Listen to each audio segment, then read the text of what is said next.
We can start. Okay.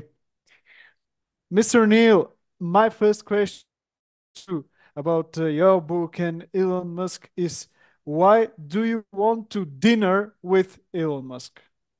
Because it would be the most fascinating conversation of my life. And I would probably spend way too much time hoping to make some impression on him so he remembers me. And then trying to get him to vet my 11 lessons of Elon, because Mhm. the book lays out one lesson per chapter, things that we can borrow from him to build a better life, a better career, even just a better attitude and a better way of looking at things. And I'd love to hear his review of my lessons because I think I got him down. I think I'm killing him softly with my song.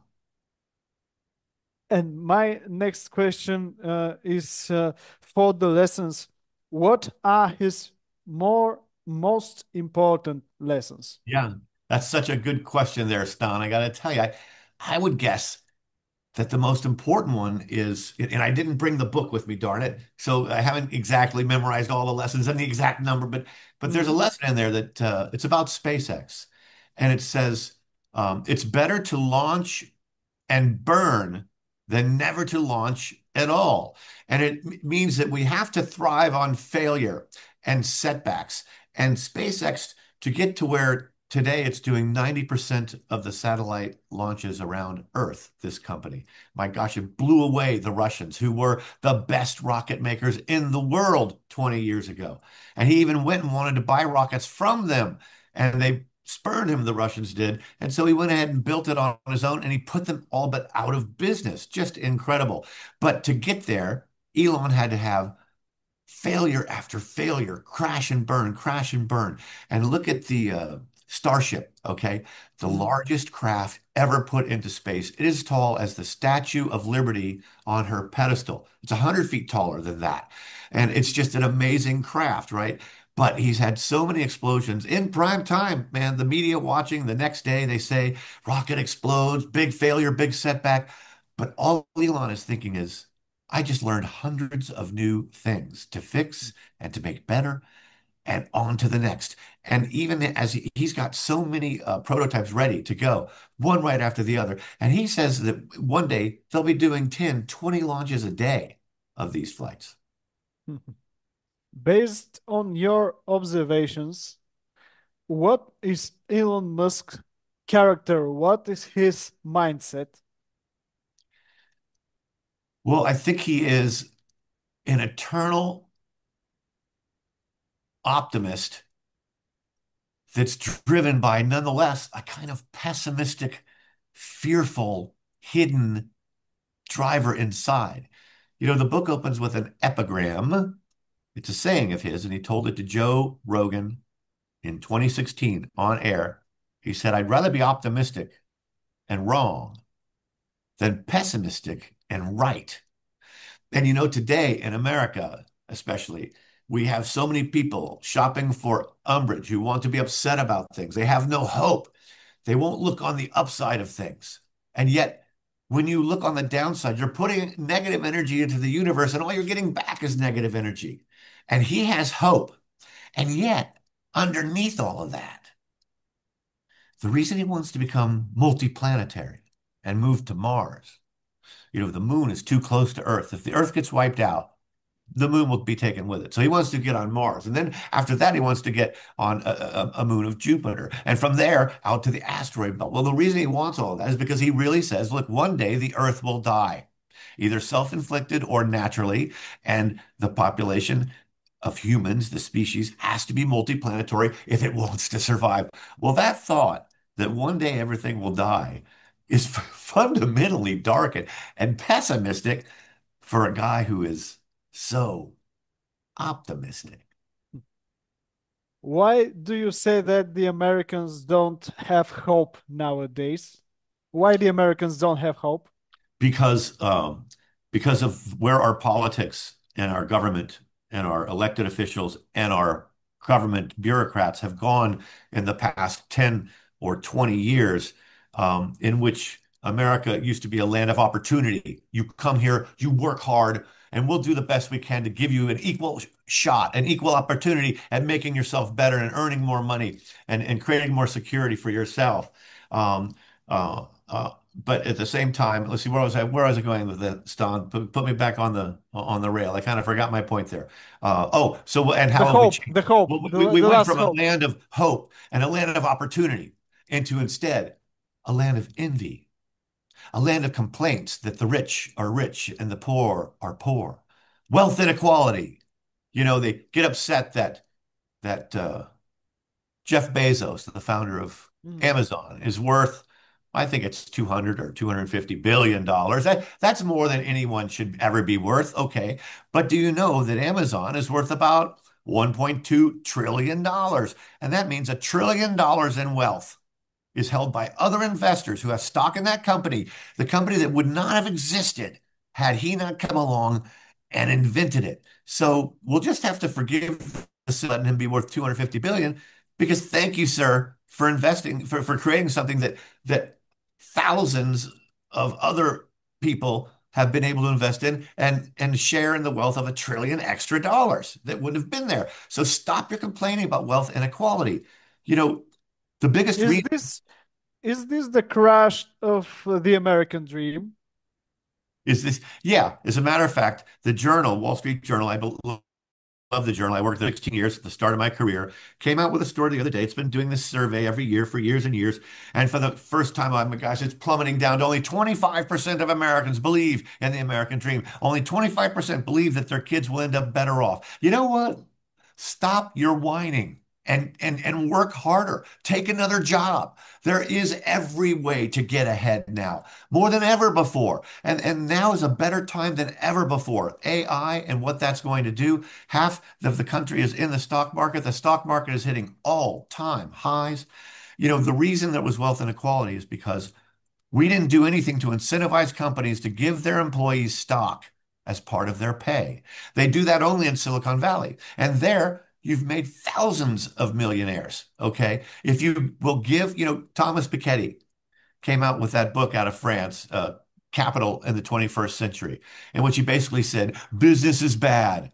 Let's put a 2% tax around the world and give it to a one world government, by golly, to redistribute it to the poor. The worst idea, just such a terrible idea. He should have been part of the French Revolution for coming out with that idea.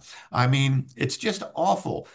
And he said that's because capital, that is ownership in businesses, right, grows so much faster than wages do. Okay, so start giving workers capital. Give them stock options.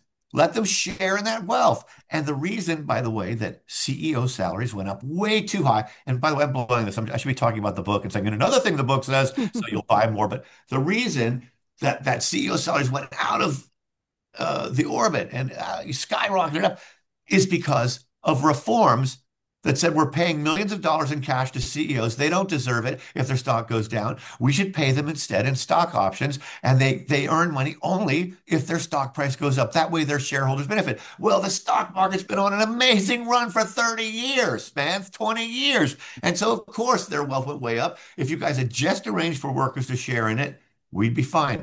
And we can still do that.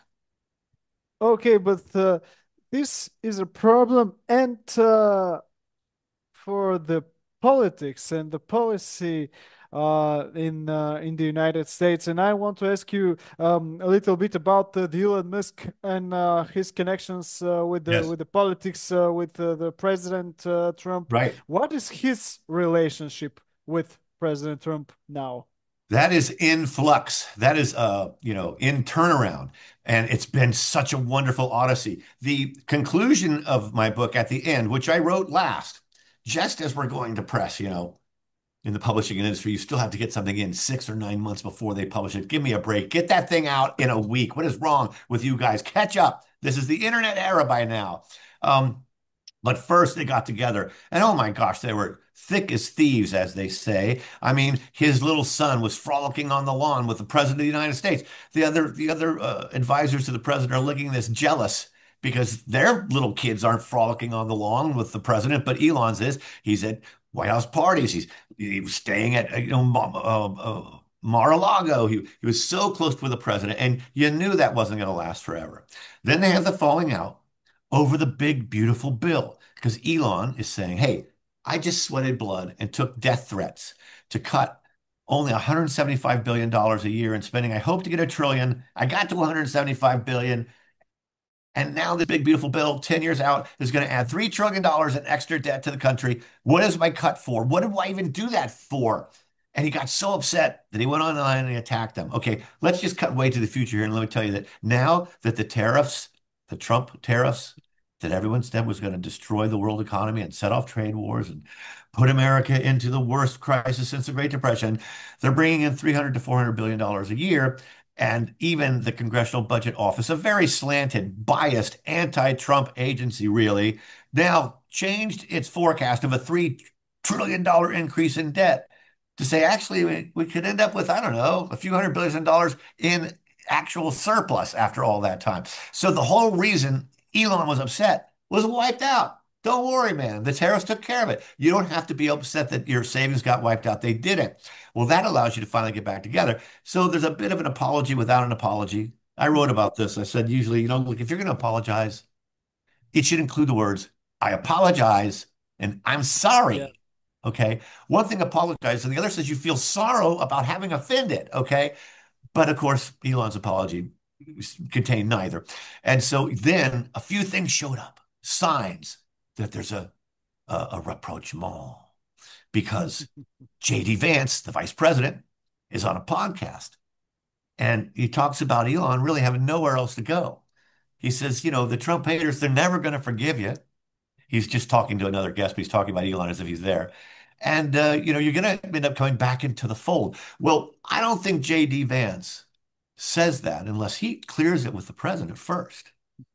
And that means the president was giving Elon an invitation. Then another thing happened. Is this too long? Is this too much? Or is this all right? Is this No, no, it's interesting it's enough? all right. It's all right. Then It's then interesting. another sign happened because you got to read these like tea leaves, like following the Yeah, Kremlin. Okay. yeah, yeah. Okay. Then another thing happened. Let's see. What was it? Oh, um, Trump came out with some proclamation and then Elon reposts it with an endorsement above the proclamation. Okay. He's reaching out and Yeah. kind of getting in there with Trump again. Okay. But then the latest thing is, did you see this at the Charlie Kirk Memorial? Mm. Which drew some like 7 million viewers on Newsmax alone, which was seen by apparently 150 million people on streaming and stuff. Here's a 31-year-old man. He's never been a politician. He wasn't running for office. He has no power, but his memory and his tragedy has brought all of these people together. And Elon comes in, no entourage. It's in a big stadium, goes over, sits down next to the president, and President Trump extends his hand and they shake hands. And then later in a meme, people from another shot have them shaking hands, and Charlie Kirk's angel is there, kind of bringing them together. And that is what he did at that memorial. And so that's the biggest sign yet. And I'm happy to see it because these two men need each other. I'm sorry, but one more And thing. that's my Go ahead. next question. What would be President Trump without Elon Musk? Yeah. Well, I think Trump might have lost that election without Elon, number one. Also, I, I really think that Elon inspires Trump to go for it, to say, what the hell, and to reach for the stars because Elon reaches for the stars almost literally. And I think that has been good. Lesson one of the leadership genius of Elon Musk opens up with this bizarre thought.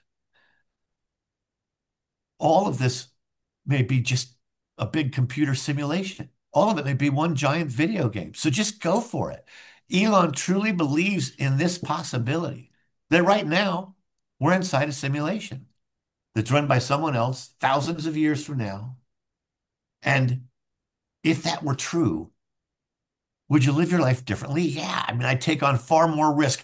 I'd go for Mars. I'd do things I feel like everyone else says is impossible because they don't know it's a game, and I do. And I think that's how Elon thinks. And sometimes I think he's convinced Trump to give that some thought and consideration. And so what the hell? You know what? Iran, bomb them. Let's just go out there and bomb them. No other president would, but let's just do it, because it all may be a game anyway. I guess one hopes that's not true in the case of the president of the United States, thinking it's all a simulation. But the more I research, I talk to this physicist for like an hour. I put it on my podcast, What's Bugging Me. The more I research it, that's a weird thing, Stan, is that the more I thought that it's quite possibly true. Can I just give you a quick argument for why it's quite possibly true, the simulation? I have a little bit different question Go ahead. about you because you said, and I know you're a journalist too. You were a famous broadcast in different medias, and I want to ask you a little bit about the media atmosphere in the United States. Yeah. Is there a freedom of speech in the United States today? More than anywhere else in the world, incredibly so, vastly so. So much so that most Americans take it for granted. Elon Musk prizes it and treasures it as the single most important foundation of the free world, of America, of business, is that ability to criticize and freedom of speech. And you bet we're freer than anywhere. And I am appalled that Germany, France, Australia, the UK, are cracking down on free speech, punishing people for things they say. The UK, perhaps our closest ally. Okay, but why have so many late night shows being canceled? Okay, so here's the thing. Jimmy Fallon, Jimmy Kimmel, I get them mixed up. Anyway, this is on my podcast coming out tonight. Please give it a listen. What's bugging me? So Fallon, no, Kimmel. All right. So he gets taken off the air. They say at the time it's temporary. The Mhm. liberals in the media come out. Jake Tapper on CNN, a big anchor mind. This is the biggest violation of free speech I've ever seen in my career. Okay, the guy's an unfunny host of a show that loses money. Its ratings, its audience size is down 77% since 2013. And all he's there is to make jokes that aren't funny about Trump. Okay, but he's losing money. Colbert, the other show, losing money also. 35 million a year on a $100 million budget with 200 people connected to that ridiculous show. So they're taking him off the air come May. And I can't even believe they told him early, because the way I got taken off the air at Fox was, they said, hey, you just had your last show and now gather your things. We're going to get you out of here in 15 minutes. So he's lucky to be around till May, whining and being a big star because, oh, I've been canceled and taken off the air. No, you're canceled because you're not bringing in enough stuff and because you're not funny. Okay, that's why. And so everyone says this is the worst violation. But these same people said nothing when the Twitter files expose came out and revealed that dozens of government agencies have been pressuring the social media platforms into censoring thousands of conservative voices. Now, that is the biggest rampant violation of the First Amendment right that bars government from messing with us. That is the worst violation in our history. And none of these bastards in the liberal media and on these talk shows and all of Hollywood had a thing to say about it because they were happy that conservatives were being silenced. So flop you guys, all right? And so this was not a case of free speech. And by the way, if he'd stayed off the air, Jimmy Kimmel is free to go on the X platform. That's where Don Lemon went after he got kicked out of CNN. That's where Joy Reid, the ridiculous woman that's now gone on after getting kicked out by MSNBC. So their free speech remains. It's just that the platform you had doesn't want you anymore. And as a person who was fired from my Fox platform, I'm sorry, my cat is kind of working out of here. And as a person who was That's not problem. fired from the Fox business platform, let me tell you, I don't, I don't feel sorry for you guys. Be happy you had what you had. And as for Fallon, I don't think he's sorry. And I think ABC has created a monster now. Here's what I was told once by the founder of Fox News, Roger Ailes. I told him I was managing editor at Forbes and I wanted to jump to television. Man, I want to be famous. I wanted better tables in restaurants. I wanted to meet women. And I tell him I want my own show in television. And he says, all right, maybe you'll get your own show. But before anyone hires you, they're going to want to know one thing, Roger Ailes says. Can you be controlled? Because when I tell Bill O'Reilly to stop bashing our biggest advertiser, Walmart, he obeys. And I just want him to know, yeah, I'm happy to obey. I want that platform. But I think one reason I got fired is because they worried I couldn't be controlled. And I think one reason Tucker Carlson got fired is because when they told him stop talking about election fraud, he said, no, I'll talk about whatever I want. That makes television executives go into a panic. They take him off the air. But Tucker is on X. So free speech is alive and well in America. And by the way, that is in thanks in part to Elon Musk. If he had not bought the Twitter platform and exposed all those emails from government officials pressuring Twitter executives into censoring conservatives. If he had not exposed that, it would still be going on everywhere. And it still is. Google and YouTube just admitted finally that yes, they gave into that. And that's one more thing, one last thing. Shame on the media for ignoring this story. I've got lots of stuff on this on my podcast and columns on it. I wrote 24 columns, more than the entire staffs of the New York Times and the Washington Post combined wrote about the Twitter files. Shame on you for ignoring it. Shame on you now for deciding that this Jimmy Kimmel thing was some kind of threat to free speech. I mean, they're an embarrassment, all of them. Are there any taboo topics about for? Are there any taboo topics for Elon Musk? I'm sorry, do you want to know some other lessons in my book? Or do you want to know are there any Yeah, in your other book, lessons? Let me any talk about in your observation, yeah. Yeah, let me talk about lessons that can help people in their life and in their career. Because once you think that things, that simulation possibility might be possible, you can decide to take extra risk in your life. You can decide to bet on yourself more. That's another rule. Always bet on yourself and double down. 20 years ago, no, when I was coming out of my first contract at CNBC, I wanted to know they're going to renew me. So I asked the CEO, I've got this apartment. I'm thinking of putting down $200,000 on $1 million apartment, but will my contract be renewed? He's not going to be willing to tell me that. And I say, so if you were me, would you do it? And he says, you should always bet on yourself. Now that's easy for him to say. He's the CEO. I didn't trust him, so I didn't buy the apartment. And indeed, 3 months later, I left CNBC, had to find a job elsewhere. And yet, I went the next 20 years or 10 years spending a couple $1 million on rent, wasting it because I lacked confidence in myself to go ahead and go forward. So people should take more risk and bet on themselves because then you have to live up to that risk. You have to live up to that jump you just took, and it makes you work harder. And that's another lesson is most people are loafers, work harder than you ever have before. Elon outworks everyone, and it's how he achieves more and achieves it faster. And that's the way I've always run my career. I make up for whatever I lack in talent or knowledge or experience with sweat and with super hard work. So we've got better to crash and burn. We've got always bet on yourself. Lesson 6.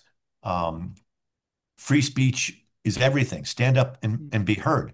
It's so important. And lesson 7 on the media, to hell with them. They're shameless shills. Why you should fire your PR department. Today, companies don't even have to spend time responding to media inquiries, which they'll just then ignore the company's response and not print it until the bottom of the story. Instead, they can tell their own story, create their own messaging and content themselves on X and elsewhere. They can just bypass the media now, and that's what Elon does, uh, and he does it very well. And it can help businesses as they move forward. Even though part of my business is to give crisis advice to companies that are getting beaten up in the media. And my last question about you is if you could send him a message right now, what would it be? Well, I just sent it to him at 4:20 in the morning. I have his private email address. He's responded once to me, and I just sent him that message at 4:20 in the morning. It was this. X algorithms are burying my pro Elon book. Please stop this. All right. I have only 70,000 followers. I get maybe a few hundred views. Okay. I mean, Elon ought to help me get millions of views. There are plenty of other people with that same number of followers who are getting hundreds of thousands of views. Something in the old algorithms are struggling and muzzling and restraining my tweets. And it's not just because they suck. Okay. I mean, and so I wish he'd fix that. He promised us when he first went into Twitter that he'd create a tool for detecting your shadow ban and finding out whether you are and how to fix it. the tool has never come. And I must be doing something wrong because I want to get more people to find out about this book. And that's because, well, yeah, I want to sell it and get rich, but it's really because I really believe it can help people feel better about their life. I have learned we cannot change the things that happen to us, the things that befall us, the bad things that overtake our life. But we can change how we view it. We can change how we choose to look at it. Your rocket ship explodes. Oh my God, it's a huge, terrible tragedy, or it's an incredible opportunity, and you just learned hundreds of new things. So look at it, take the bright side, put the positive stuff in the universe. It will reward you richly, and it has me. And I appreciate your time, and thanks so much for the chat. Thank you very much.